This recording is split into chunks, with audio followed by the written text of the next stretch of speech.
It's a kitchen built on legend and the legacy of 21 generations. Enriched with centuries-old temple tradition and seasoned with modern-day technologies. Annapurna is a place where all the devotees are fed.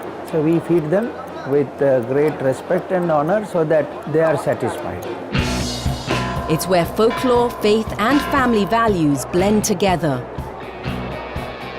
to serve up a hearty spread for thousands of pilgrims.